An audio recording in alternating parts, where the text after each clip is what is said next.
அன்பான மாணவர்களுக்கு எளிமையான முறையில் ஆங்கில இலக்கணத்தை கற்றுக் கொடுக்கும் பொருட்டு இந்த முயற்சியை எடுக்கின்றேன். நான் உங்கள் பேராசிரியர் யூவி. முதலில் நாம் எழுத்திலிருந்து ஆங்கில இலக்கணத்தை ஆரம்பிப்போம்.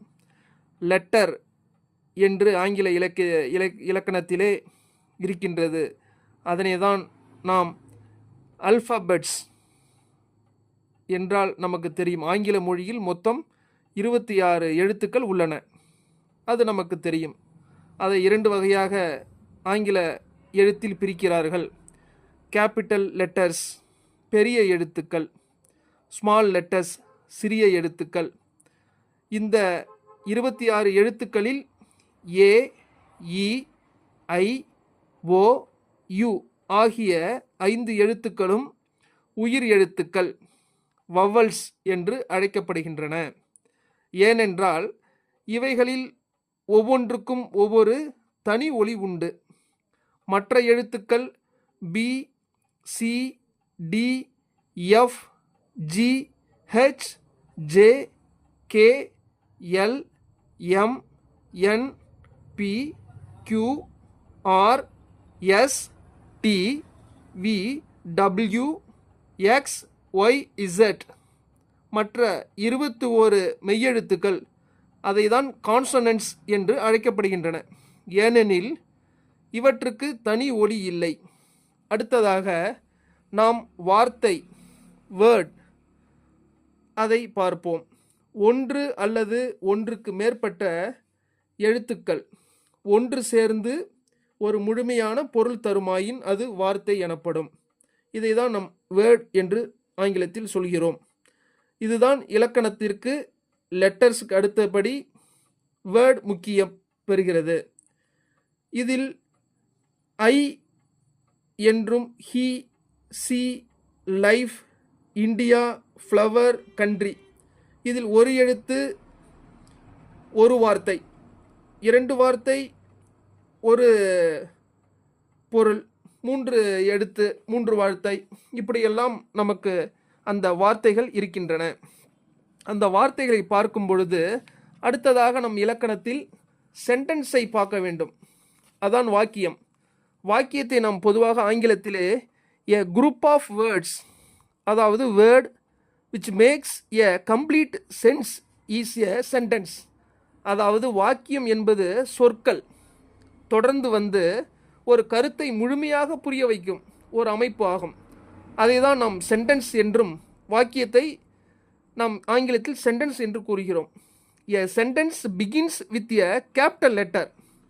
ஒவ்வொரு வாக்கியம் தொடங்குவதற்கு முதல் எழுத்து நாம் அதை கேபிட்டல் லெட்டர்ஸ் பெரிய எழுத்துக்களில் எழுதுவது நமது ஆங்கிலத்தின் இருக்கக்கூடிய வாக்கியத்திற்கான ஒரு மரபு, அதாவது அதன் ரூல்ஸ் என்று சொல்லக்கூடிய அமைப்பு. எ sentence is a complete thought.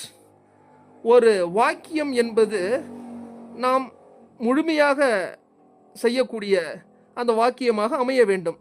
உதாரணமாக she loves to eat என்று நாம் சொல்வதை this is a complete thought, it is a sentence. Only loves to eat is not a complete thought, it is not a sentence. ஒரு வார்த்தை முழுமை பெறுகிறது, ஒரு வார்த்தை முழுமை பெறவில்லை. ஆதலால் வாக்கியம் நமக்கு ஒரு கருத்தை முழுமையாக புரிய வைக்கக்கூடிய ஒரு அமைப்பு முறைதான் வாக்கியம். அதில் வாக்கியத்திற்கான வகைகள் உள்ளன. அதை தான் கைண்ட்ஸ் ஆஃப் சென்டென்ஸ், வாக்கியத்தின் 4 வகைகளாக ஆங்கிலத்திலே பிரிப்பார்கள். 4 கைண்ட்ஸ் ஆஃப் சென்டென்சஸ். வாக்கியங்கள் 4 வகைப்படும்.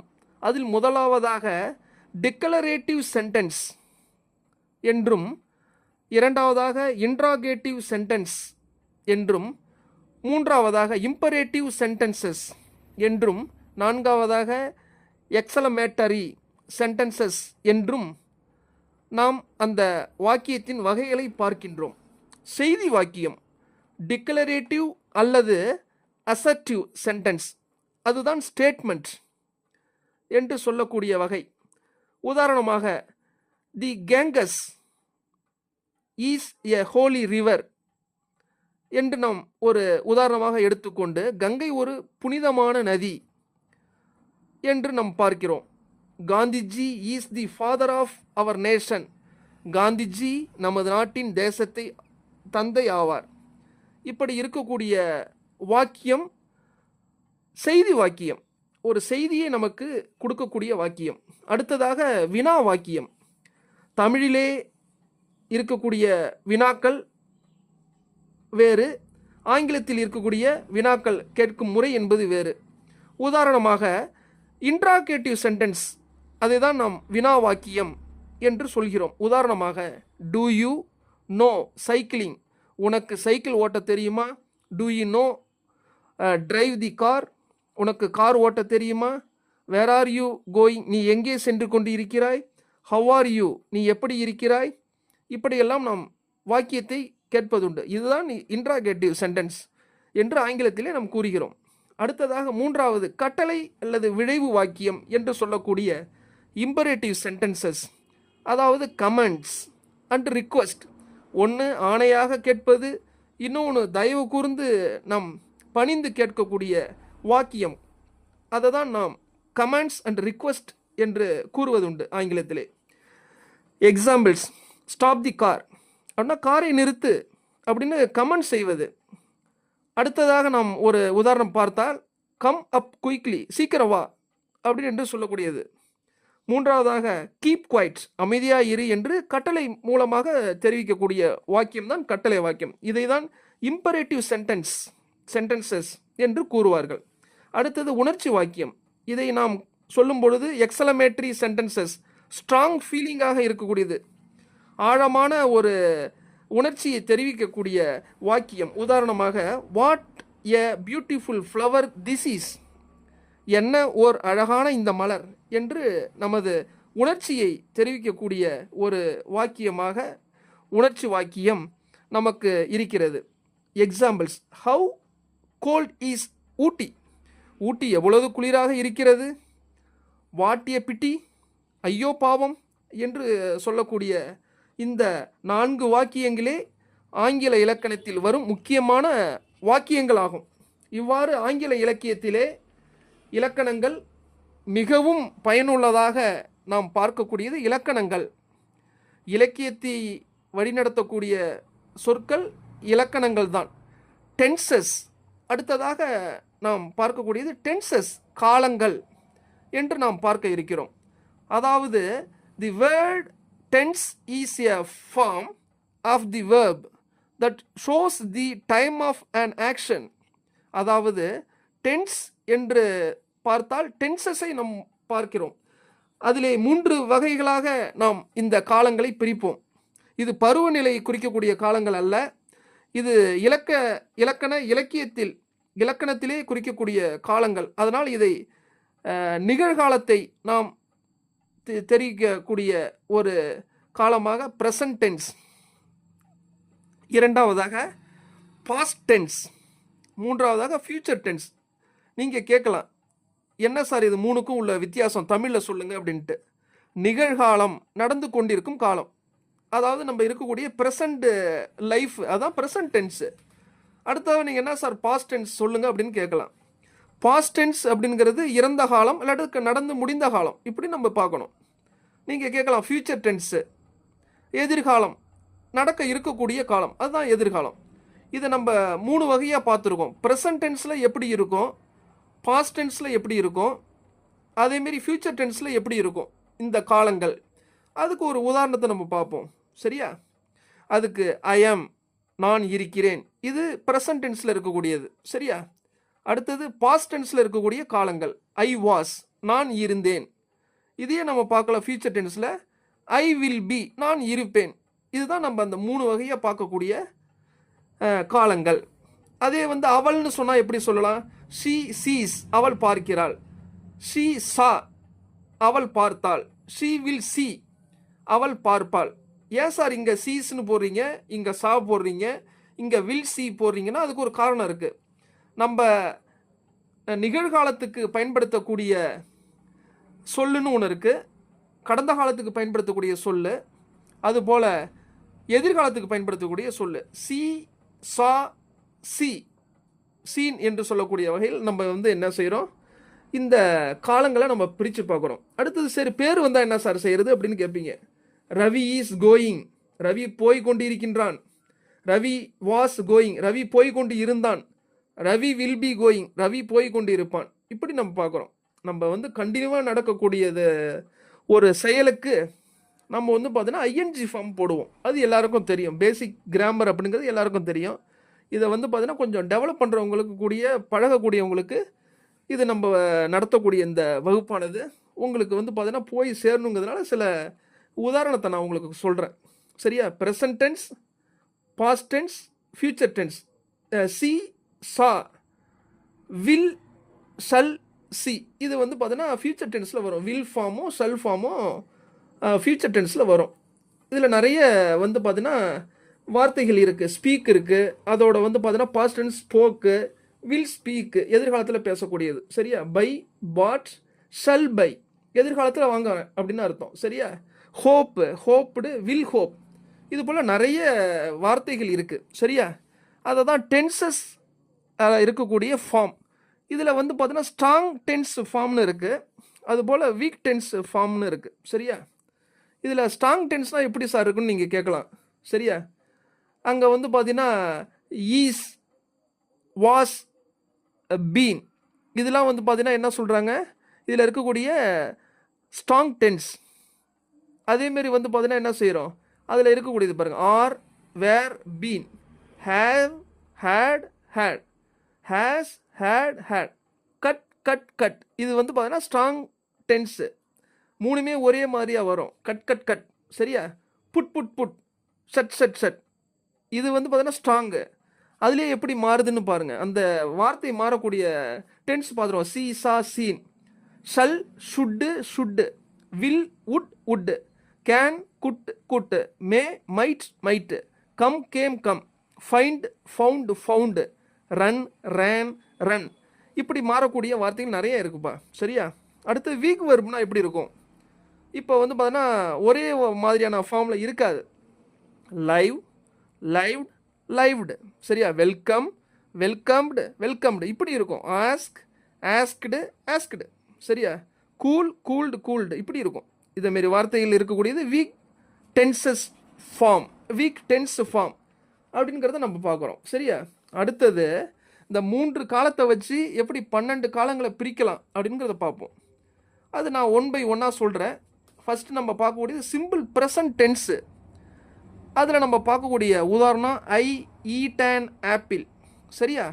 நான் ஒரு ஆப்பிள் சாப்பிடுகிறேன். He eats an apple.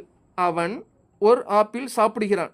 இதுதான் சிம்பிளாக சொல்லக்கூடிய டென்ஸில் இருக்கக்கூடிய ஃபஸ்ட்டு இருக்கக்கூடிய காலத்தை பிரிக்கக்கூடிய ஒரு டென்ஸில் இருக்கக்கூடிய நமக்கு சொல்லக்கூடிய உதாரணம். ரெண்டாவது நம்ம பார்க்குறோம் சிம்பிள் பாஸ்ட் டென்ஸு, முடிஞ்சது. I ate an apple. நான் ஒரு ஆப்பிள் சாப்பிட்டேன். He ate an apple. நான் பார்த்தீங்கன்னா ஒரு ஆப்பிள் சாப்பிட்டேன். அவன் ஒரு ஆப்பிள் சாப்பிட்டான் அப்படின்னு வரக்கூடியது சிம்பிள் பாஸ்ட் டென்ஸு. அடுத்து சிம்பிளாக ஒரு ஃபியூச்சர் டென்ஸை சொல்கிறதுனா எப்படி சொல்லலாம்? ஐ ஷல் ஈட் அன் ஆப்பிள். நான் ஒரு ஆப்பிள் சாப்பிடுவேன். எதிர்காலத்தில் சொல்கிறது. He will eat an apple. அவன் ஒரு ஆப்பிள் சாப்பிடுவான். இதெல்லாம் எதிர்காலத்தில் சொல்லக்கூடிய சிம்பிள் ஃபியூச்சர் டென்ஸு. அப்புறம் நம்ம 4ஆவதாக பார்க்குறது ப்ரெசண்ட் கண்டினியூஸ் டென்ஸு. ஐ ஆம் ஈட்டிங் அன் ஆப்பிள். நான் ஓர் ஆப்பிள் சாப்பிட்டு கொண்டு இருக்கிறேன். அதுக்கு நம்ம என்ன செய்யணும்னா ஐஎன்ஜி ஃபார்மை சேர்க்கணும் ஈட்டோட. அதுதான் இதில் இருக்கக்கூடிய கண்டினியூவஸ் டென்ஸில் இருக்கக்கூடிய ஒரு வார்த்தை ஜாலம். சரியா? அதில் அடுத்தது நம்ம பார்க்குறோம் வி ஆர் ஈட்டிங் ஆப்பிள்ஸ். நாங்கள் ஆப்பிள் சாப்பிட்டு கொண்டு இருக்கிறோம். நாங்கள் எல்லோரும் சேர்ந்து சாப்பிட்றோம் அப்படிங்கிறது தான் என்னது கண்டினியூவஸில் இருக்கக்கூடிய ஏர் போட்டிங்க, ஆம் போட்டிங்க. ஐக்கு ஆம் தான் வரும், விக்கு ஆர் வரும். ஏன்னா இது பார்த்தீங்கன்னா என்னது நமக்கு இருக்கக்கூடிய ப்ளூரல் ஃபார்ம். அதனால் சரியா? இது சிங்குலராக இருந்தால் ஐ போட்டதுக்கு அதுக்கப்புறம் ஆம் தான் வரும். ஹீனு அந்த இடத்துல ஈஸ் வரும். பாஸ்ட் டென்ஸாக இருந்தால் வாஸ் வரும். சரியா? அடுத்தது பாஸ்ட் கண்டினியூவஸ் டென்ஸு. இது எப்படி மாறுது அப்படிங்கிறத பார்ப்போம். பாஸ்ட் கண்டினியூவஸ் டென்ஸில் I was eating an apple. நான் ஒரு ஆப்பிள் சாப்பிட்டு கொண்டிருந்தேன். அது பாஸ்ட் டென்ஸ்னு கண்டினியூஸ் டென்ஸ்னுங்கிறதுனால இது முடியக்கூடிய ஒரு வார்த்தையாக இருக்கும். முன்னாடி முடிஞ்ச ஒரு வார்த்தையாக இருக்கும். We were eating apples. நாங்கள் ஆப்பிள் சாப்பிட்டு கொண்டு இருந்தோம். அதுதான் வி வேர் ஈட்டிங். இது வந்து பார்த்தீங்கன்னா என்ன சொல்கிறோம், இது past continuous tense. He was eating an apple. அவன் ஓர் ஆப்பிள் சாப்பிட்டு கொண்டு இருந்தான். இப்படி நம்ம வந்து பார்த்தோன்னா பாஸ்ட் கண்டினியூஸை நம்ம எளிமையாக பயன்படுத்துகிறோம் இந்த இலக்கணத்தில், ஆங்கில இலக்கணத்தில். அடுத்தது future continuous tense.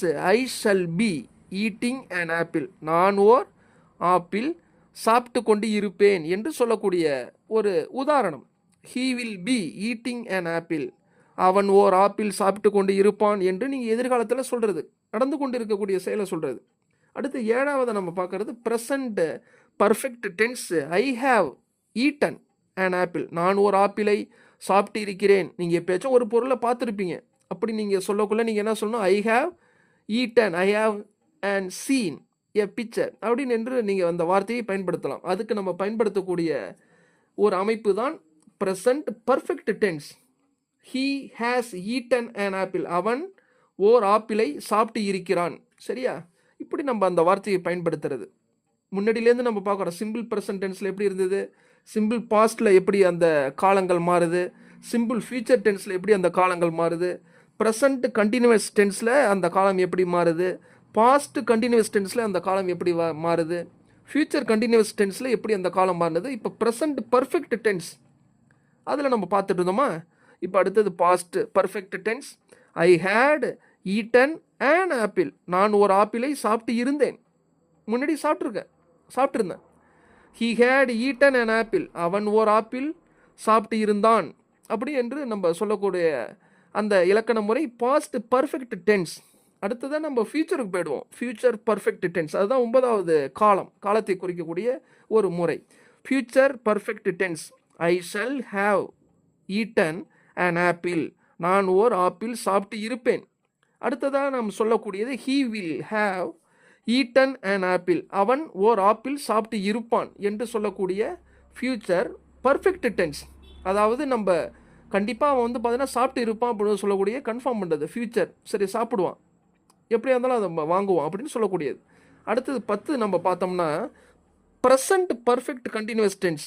I have been eating an apple. நான் ஒரு ஆப்பிள் சாப்பிட்டு கொண்டே இருக்கிறேன். அந்த ஒரு ஆப்பிளை வாங்கி அவன் சாப்பிட்டுட்டே இருக்கான் ரொம்ப நாளாக அப்படிங்கிறத பார்க்குறது. சரியா? அதுபோல் என்ன செய்கிறது, நம்ம இந்த 12th ஃபார்ம் அப்படிங்கிறத நம்ம வந்துட்டோம். சரியா? அந்த சாரி, இதில் வந்து பார்த்தீங்கன்னா 11 பார்க்கணும். நம்ம 11ல் வந்து பார்த்தீங்கன்னா பாஸ்ட் பர்ஃபெக்ட் கண்டினியூஸ்.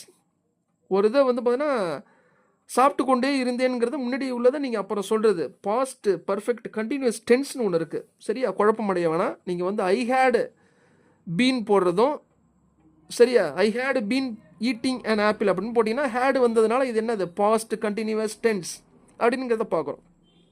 கடைசியாக 12வது ஒரு ஃபார்ம் காலங்கள் எப்படி நம்ம பிரிக்கிறது அப்படி பார்ப்போம்.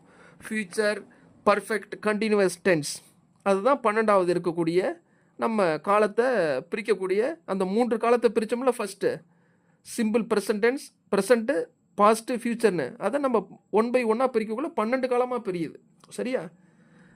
அதில் நம்ம என்ன சொல்கிறோம், ஐ shall have been eating an apple. நான் ஒரு ஆப்பிள் சாப்பிட்டு கொண்டே இருப்பேன் என்று நம்ம இந்த காலங்களை வந்து பார்த்திங்கன்னா பார்த்துருக்கோம். இதை வந்து எப்படி கன்ஜக்ஷன் ஆஃப் தி வெர்ப் அதை வச்சு எப்படி பார்க்குறது டென்சஸ் அப்படிங்கிறத ஆக்டிவ் வாய்ஸ்லேயும் பார்க்கலாம், பேசிவ் வாய்ஸ்லேயும் பார்க்கலாம். இப்படி இருக்கக்கூடிய அமைப்பை வந்து பார்த்திங்கன்னா நம்ம அடுத்த வகுப்பில் சிந்திப்போம் என்று சொல்லி இந்த காலங்களுடன் நாம் இதை நிறைவு செய்வோம். நன்றி, வணக்கம்.